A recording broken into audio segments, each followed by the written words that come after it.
புத்திரனாகிய ஆண்மகனை உயர்வாக கருதப்பட்டான்.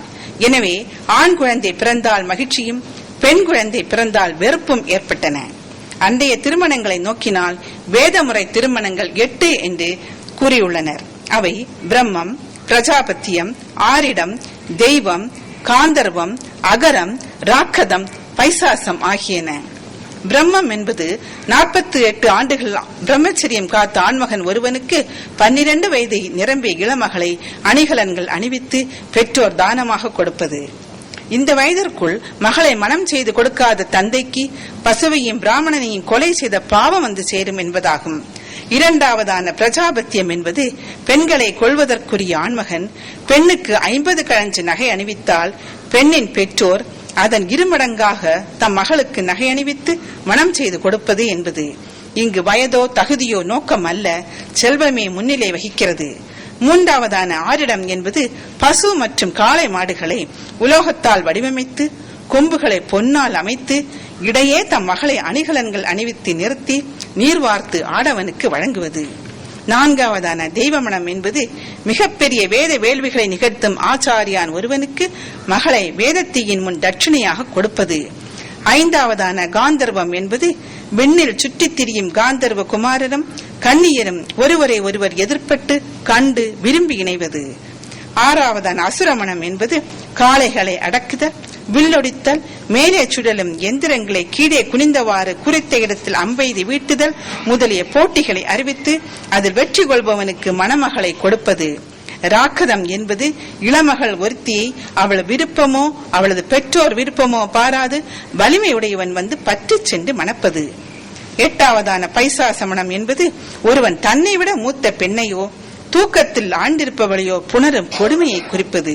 இங்கு ஆணும் பெண்ணும் ஒருவரை ஒருவர் விரும்பி மணக்கும் காந்தர்வ முறை ஒன்றை தவிர ஏனையவற்றில் பெண்மைக்கு இடைக்கப்பட்டிருந்த கொடுமையையும் அநீதியையும் காண்கின்றோம். இந்த பெண்ணடிமை தனமெல்லாம் வடபுலத்தில் தான் அதிகமாக காணப்பட்டன, தென்பகுதிகள் இல்லை என்று பலர் கருதுகின்றனர். சங்க இலக்கியங்கள் வாயிலாக இந்த கருத்தினை தெளிவாக்க முயன்றனர். இனி சங்க காலத்துக்கு வருவோம். சங்க காலத்தில் பெண்ணியம். சங்ககால மக்கள் கலையிலும் நாகரிகத்திலும் பண்பாட்டிலும் சிறந்து விளங்கினர் என்று கூறுவர். பெண்கள் பண்பிலும் வாழ்வு நெறியிலும் சிறந்தவர்கள் என்று கூறும் வகையில் செறிவும் நிறைவும் செம்மையும் செப்பும் அறிவும் அருமையும் பெண்பாலன என்று தொல்காப்பியத்தில் நாம் பார்க்கின்றோம்.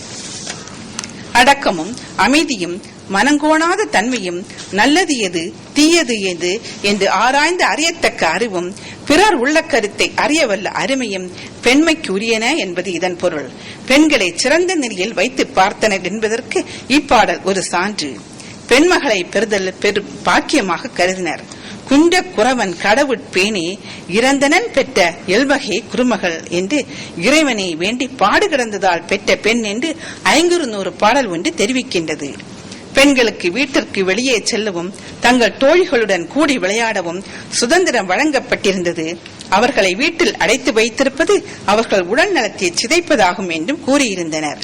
அன்றைய பெண்கள் இயல், இசை, கூத்துத்துறைகள் பயிற்சி பெற்றிருந்தனர், நல்ல தேர்ச்சியும் பெற்றிருந்தனர். மென்மை தன்மை வாய்ந்த மகளிரது இசை கேட்டு யானை முதலாய காட்டு விலங்குகள் கூட கட்டுப்பட்டன என்று மகளிரின் இசைத்திறமையை புகழ்ந்துள்ளார் புலவர் ஒருவர். இசையில் மட்டுமல்ல அறிவில் சிறந்தவர்களாகவும் பலர் விளங்கினர். 50க்கும் மேற்பட்ட பெண்பார் புலவர்கள் அன்று இருந்தனர். அவர்களில் குறிப்பிடத்தக்கவர்கள் அஞ்சியத்தை மகள் நாகையார், அல்லூர் நன்முல்லையார், ஆதிமந்தியார், ஒக்கூர் மாசாத்தியார், ஔவையார், காக்கை பாடினியார், நச்சல்லையார், இளவெயினியார், நக்கண்ணையார், பூதப்பாண்டியன் மனைவி பெருங்கோப்பெண்டு, வெண்ணி குயத்தியார், வெள்ளி வீதியார் என்று பலர். தாங்கள் பெற்ற அறிவால் தன்னம்பிக்கை மிகுந்தவர்களாக விளங்கினர். அதனால்தான் அன்றைய அரசர்களுக்கும் அறிவுரை கூறும் அளவுக்கு மதிப்பு பெற்றிருந்தனர். அரசர்களும் இந்த புலவர் பெருமாட்டிகளின் அறிவுரை ஏற்றுக் கொண்டிருந்தனர். ஔவையார் அரசனுக்கு அறிவுரை கூறி திருத்தியமை நாம் அனைவரும் அறிந்ததே. அன்றைய திருமணங்கள் பெரியோர்களால் தீர்மானிக்கப்பட்டாலும் பெண்களின் விருப்பத்தின்படியே நடந்தன. பெண்களை மனம் புரிய மணமகன் வீட்டிலிருந்து மணமகள் வீட்டுக்கு பல பரிசு பொருட்கள், அணிகலன்கள், ஆடைகள் கொண்டு வந்து மனம் புரிந்தனர். தகுதியில்லாத ஒரு ஆண்மகன் வீட்டிலிருந்து இவை கொண்டு வரப்பட்டால் தம் பெண்ணை அவனுக்கு மனமுடித்து கொடுப்பதில்லை. முழங்கு கடன் முடவின் முசிறி என்ன நலஞ்சால் விழுப்பொருள் பணிந்து வந்து கொடுப்பினும் புறையரல்லோர் வரையலல் இவளன தந்தையும் கொடான். பெண்கொலை செய்தல் பெரும் பாவம் என்று கருதப்பட்டு வந்தது. நன்னன் என்ற மன்னன் பெண்கொலை செய்த குற்றத்தால் அவன் குலத்தில் பிறந்தோர் ஆண்டோரால் நீக்கப்பட்டனர் என்று சங்க பாடல் ஒன்று தெரிவிக்கின்றது. இவ்வாறு சங்க காலத்தில் பெண்கள் பல நிலைகளில் பெருமைக்குரியவர்களாக கருதப்பட்டாலும் அன்றைய சில நடைமுறை வழக்கங்களால் பெரும் அவதிக்குள்ளாயினர். அதை கூறாமல் இருக்க முடியாது. இவை ஒருவேளை சங்கம் அருவிய காலத்தில் நிகழ்ந்தவையாக இருக்கலாம். கணவன் பரத்தேர் வீட்டிற்கு செல்வதும் அக்கணவனை மனைவி ஏற்றுக்கொள்ளும் வழக்கமும் இருந்தது. கற்புடைய பெண்கள் கணவனின் மகிழ்ச்சிக்காக எல்லாம் பொறுத்துக் கொள்வர் என்று கூறியே பெண்களை அமைதிப்படுத்தி இருந்ததன் விளைவாக இருக்கலாம். இச்செய்கையை சமூகத்தில் பெரியவர்கள் கண்டித்ததாகவும் தெரியவில்லை. பரத்தேர்களை பழித்தார்களே அன்றி அங்கு செல்லும் ஆண் மக்களை பழிக்கவில்லை. ஒருவன் பல பெண்களை மனம் புரியும் வழக்கமும் இருந்தது. அதற்கு அவர்கள் கூறும் காரணம் இளமை மனம் வழக்கில் இருந்த காலமாதலால் போர்க்கள இறப்புகள் பெருகியதும் அதன் காரணமாக பல விதவையர்கள் இருந்ததும் அவர்களுக்கு மறுவாழ்வு கொடுப்பதற்காக ஒருவன் பல பெண்களை மணந்தான் என்பதாகும். ஆனால் இது வாதத்திற்கு கூறப்பட்ட காரணமேயன்றி விதவையை ஒருவன் மணந்ததாக சான்றுகள் இல்லை. காம நாட்டத்திற்காகவே அவர்கள் பல பெண்களை மனம் புரிந்துள்ளனர். அவன் இருந்தால் அவனது துணைவியர்கள் ஒட்டுமொத்தமாக உடன்கட்டை ஏறும் வழக்கமும் இருந்தது. பெண்கள் கற்பு நிலையில் இருந்து வடுவாதவர்கள் என்று அவர்களை போற்றி இத்தகைய பல கொடுமைகளை செய்து வந்தனர்.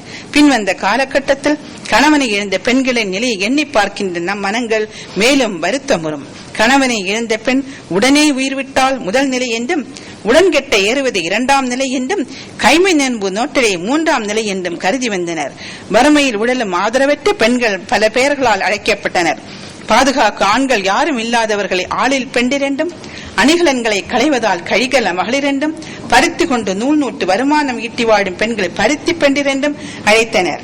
மட்டுமல்ல, இறந்தார் உரம்பெற இருப்பவர் மயிர்மழிக்க வேண்டும் என்ற கட்டாயமும் இருந்தது. இவை இப்போதும் ஆங்காங்கே நிகழ்ந்து கொண்டுதான் இருக்கின்றன. அன்றும் இன்றும் தொடரும் இன்னொரு வருத்தத்தக்க செயலும் உண்டு. கற்புடைய மகளரே கணவன் கோல் கொண்டு அடித்து உதைத்தான் என்பதுதான் அது. கால் கொண்ட இல்லாளை கோலால் புடைத்தலும் என்ற திரிகடுக பாடல் இதற்கு சான்று தருகின்றது. ஆண்கள் தாங்கள் ஆளுமை பெற்றவர்கள் என்பதை வெளிப்படுத்தும் விதங்களில் இதுவும் ஒன்று. இவற்றையெல்லாம் நோக்க சங்க காலம் ஒரு பொற்காலம் என்று சித்தரிக்கப்பட்டாலும் சங்கம் மருவிய காலம் சமூக வாழ்வில் பெண்களுக்கு ஒரு இருண்ட காலமாக இருந்தது என்று கூறலாம். இனி இடைக்காலத்துக்கு வருவோம். இடைக்காலத்தில் பெண்ணியம் கிபி 7-8 நூற்றாண்டுகள் சமண பௌத்த மதங்களில் வளர்ச்சி இருந்த காலம். பல மூட நம்பிக்கைகள் எழுந்த காலம். மோட்சம் பெறுவதற்கு பெண்கள் தடையாக இருப்பர் என்று சமய குரவர்கள் கூறி வந்தனர். இடைக்காலத்திலும் ஒருவனுக்கு ஒருத்தி என்ற கோட்பாடு இல்லை. பிற்கால சோழ மன்னர்கள் பல எண்ணற்ற அரசியர்களை மனம் புரிந்தனர் என்பதற்கு கல்வெட்டுகள் சான்று தருகின்றன. இங்கு மகளிர் விருப்பம் அறியப்படவில்லை. 63 பட்டியலில் இடம்பெற்ற மங்கையர்க்கரசியார் பழையாறை பகுதியில் வாழ்ந்த சோழர் குலமகள். இவர் சிவனரை சிந்தையார். இவரது சைவ நெருக்கி முற்றிலும் மாறான சமணனர் நின்ற கூன்பாண்டியனுக்கு மனமுடித்து கொடுத்தனர் என்பது வரலாறு கூறுகின்றது. அழகும் அறிவும் மதப்பற்றும் கொண்ட ஒரு பெண்ணின் உணர்வுகளுக்கு மதிப்பு தராது மனமுடித்து கொடுத்துள்ளனர். மேலும் பல நாட்டு இளவரசிகளை அரசியல் ஆதாயம் கருதி அவர்கள் விருப்பத்தை கேளாது மன்னர்களுக்கு மனமுடித்து கொடுக்கும் வழக்கமும் இருந்தது.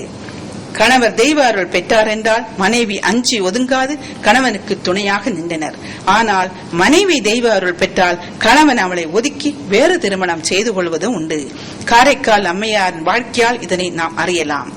சிவன் திருமேனியில் ஒரு சிலந்தை வீழ்ந்தவுடன் தாயன்பினால் அதனை வாயால் ஊதி நீக்கிய மனைவியை சினந்து பிரிந்து போன கணவன், பூசணிக்கு உரிய பூவை முகர்ந்ததற்காக ஒரு பெண்ணின் மூக்கை அருந்த நாயன்மார், அத்தண்டனை போதாது என்று அப்பெண்ணின் கையை வெட்டிய அவள் கணவன், தன் இல்லத்து பணியாளர் சிவனடியாராக திரும்பி வந்தபோது அவர் கால்களில் நீர் ஊற்ற தயங்கிய மனைவியை ஒதுக்கி வைத்த கணவன் போன்ற செய்கைகள் சமய நோக்கில் ஏற்கத்தக்கவையாக இருக்கலாம். ஆனால் பெண்ணிய நோக்கில் ஏற்கத்தக்கன அல்ல. மனைவி அழகுடையவளாக இருந்தால் அவள் அடைக்கப்படுவாள். அறிவு நிரம்பியவளாக இருந்தால் அவள் அடக்கப்படுவாள். கலையில் திறமையுடையவளாக இருந்தால் அவள் ஒடுக்கப்படுவாள். இதற்கு சான்றாக வடநாட்டின் சில இஸ்லாமிய மன்னர்களின் அந்தப்புறத்தில் அடைக்கப்பட்டிருந்த பல அரசியர் பற்றிய செய்திகள் இருக்கின்றன. விதிவிலக்காக சில பெண்கள் இருந்திருக்கலாம். அவர்களுக்கு தகுந்த பின்புலங்கள் துணை நின்றிருக்க வேண்டும். மதத்தின் பெயராலும் மூட நம்பிக்கைகளாலும் அடிமையாக்கப்பட்டிருந்த பெண்களின் நிலை கம்பர் போன்ற பெரும் புலவர்களை சிந்திக்க வைத்திருக்க வேண்டும்.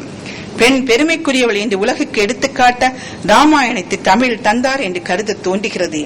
ஒருவனுக்கு ஒருத்தி என்ற கோட்பாட்டை நிலைநாட்டவும் ஆடவர்கள்